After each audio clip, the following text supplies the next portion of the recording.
एक शाम अघोषित रूप से महारानी का दर्जा प्राप्त छोटी रानी अपने कमरे में बैठी थी। तभी राणा उदय सिंह कमरे में आए। रानी ने बड़े बेमन से उनका अभिवादन किया। हमेशा से अलग वो बड़े अनमने ढंग से महाराज के मुकुट और अंग वस्त्र को करीने से रखने लगी। महारानी थोड़ी चिंतित दिखी तो राणा उदय सिंह ने मुस्कुराते हुए पूछा, महारानी, आप चुप क्यों हैं? आपके चेहरे पर यह चिंता की लकीरें क्यों दिखाई दे रही हैं? राणा की बात सुनकर पहले तो महारानी ने अनसुना किया, फिर बोली, नहीं राणा जी, ऐसी कोई बात नहीं है। यह कहकर वो राणा उदय सिंह के पांव दबाने लगी। पर अब तक महारानी की मन की बात राणा उदय सिंह ने पकड़ ली। वो बोले, बताइए भी, क्या बात है? राणा ने जोर दिया तो रानी के दिल की बात जुबान पर आ ही गई। वो बोली, राणा जी, दरअसल मैं अपने पुत्र जगमाल के बारे में सोच रही थी। जगमाल के बारे में?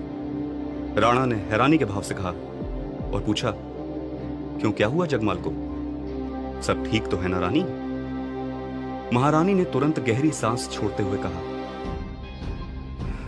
हां राणा जी, जगमाल तो ठीक है, लेकिन उसके भविष्य का क्या होगा, ये चिंता मुझे खाए जा रही है।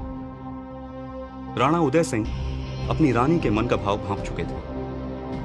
वो हंसते हुए वही बोले जो रानी सुनना चाह रही थी। अरे आप उसकी चिंता क्यों कर रही हो?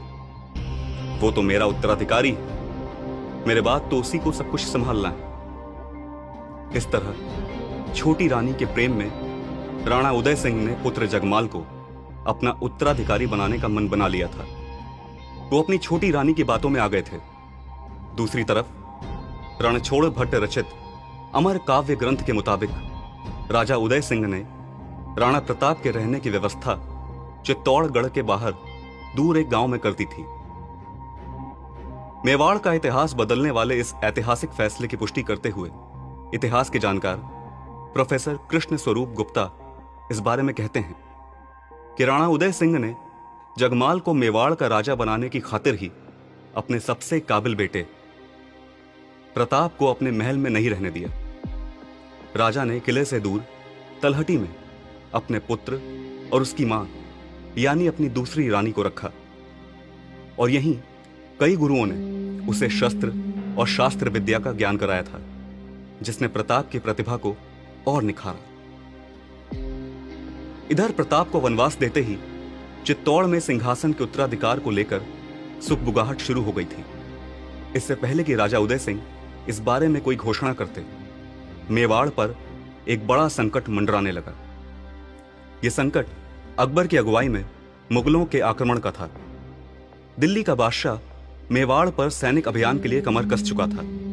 दरअसल दिल्ली के तख्त पर बैठने के बाद अकबर पहले पश्चिम और फिर दक्षिण भारत में साम्राज्य विस्तार करना चाहता था। उन दिनों उत्तर और पश्चिम भारत के ज्यादातर राज्यों पर राजपूत राजाओं का शासन था। उन पर जीत या उनका सहयोग हासिल किए बगैर मुगल सल्तनत का विस्तार नामुमकिन था। इसीलिए अकबर ने पूरी तैयारी के साथ एक बड़ी फौज को मेवाड़ की ओर भेजा। इतिहासकार शशि अरोड़ा देवड़ा अकबर के इस फैसले के महत्व को समझाती हुई कहती हैं कि मेवाड़ के इलाके पर अकबर की नजर इसलिए थी कि सामरिक के साथ साथ उस क्षेत्र का व्यावसायिक दृष्टि से भी काफी महत्व था। उस जमाने में मध्य एशिया से होने वाले व्यापार के सारे कारवां वहीं से गुजरते थे। इसके अलावा राज्य विस्तार के लिए अकबर की नजर दक्षिण भारत पर थी और उसे यह मालूम था कि अगर उसे दक्षिण जीतना है और वहां उसे अपना स्थायी शासन जमाना है तो उसके लिए उस रास्ते में आने वाले सभी इलाकों को जीतना जरूरी था और मेवाड़ इसमें सबसे अहम था। इसीलिए वो इसे किसी भी कीमत पर जीतना चाहता था। इसी वजह से मेवाड़ को पाने के लिए अकबर की अगुवाई में एक बड़ी फौज आगे बढ़ी। मुगल सेना की रणनीति सबसे पहले मेवाड़ की राजधानी चित्तौड़ पर आक्रमण करने की थी। इस हमले की खबर चित्तौड़ के राजा राणा उदय सिंह को मिलती तब तक देर हो चुकी थी। चित्तौड़ पर आक्रमण से ठीक पहले की उस अंधेरी रात में राणा उदय सिंह अपने करीबी सिपह सलारों के साथ मंत्रणा करने एक गुप्त जगह पर पहुंच गए। वहां मौजूद राणा के एक सलाहकार ने उन्हें बताया, महाराज, हमें यह भी सूचना मिली है कि मुगलों की फौज ने कई गांवों को खाली करा दिया है, कई जगह आग लगा दी है, कुछ बस्तियों को भी उजाड़ दिया गया है। चिंता की लकीरें राणा उदय सिंह के चेहरे पर और गहरी हो गई। तभी घोड़े पर सवार एक सैनिक तेजी से उनके पास पहुंचा। वो बहुत बुरी तरह घबराया हुआ था। घोड़े से उतरकर उसने महाराज का अभिवादन किया और थोड़ा संभलता हुआ बोला, महाराज, मुगलों की फौज चित्तौड़गढ़ किले की तरफ बढ़ती आ रही है। ये सुनकर पहले से चिंतित महाराज उदय सिंह और उनके सहयोगियों की परेशानी और बढ़ती मालूम हुई। तभी सभा में छाए सन्नाटे को राणा के मुख्य सलाहकार की बात ने भंग किया। वो राणा से बोला, महाराज, इससे पहले कि मुगलों की सेना चित्तौड़गढ़ के किले को घेर ले, हमें कुछ करना होगा। राणा उदय सिंह अब तक गंभीरता से चुपचाप सब कुछ सुन रहा था कि तभी अचानक उसे गुस्सा आया और वो चिल्लाते हुए बोला, सिसोदिया वंश का कोई शासक अब तक मुगलों के सामने ना झुका है ना झुकेगा। हम वो नहीं जिन्होंने मुगलों से रिश्ता बनाकर राजपूतों के स्वाभिमान को कलंकित किया है। हम अकबर के मंसूबे को कभी पूरा नहीं होने देंगे। गुस्से में बोलते बोलते राणा ने अपने दांत भींच लिए थे। हर सिपाह सालार प्रश्नवाचक मुद्रा में राणा उदय सिंह की तरफ देख रहा था। राणा ने भी तुरंत हर नजर में उठते सवाल का जवाब भी दे दिया। हम अरावली की घाटी में छिपकर उन पर हमला करेंगे। राजमहल के सभी लोगों को उदयपुर भेजने की तैयारी करो। यह कहकर राणा उदय सिंह गुप्त सभा से बाहर निकल गए।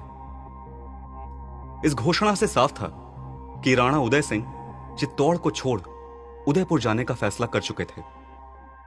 इससे पहले कि मुगलों की सेना चित्तौड़गढ़ के किले में घुसती, राणा उदय सिंह परिवार समेत वहां से उदयपुर भी चले गए।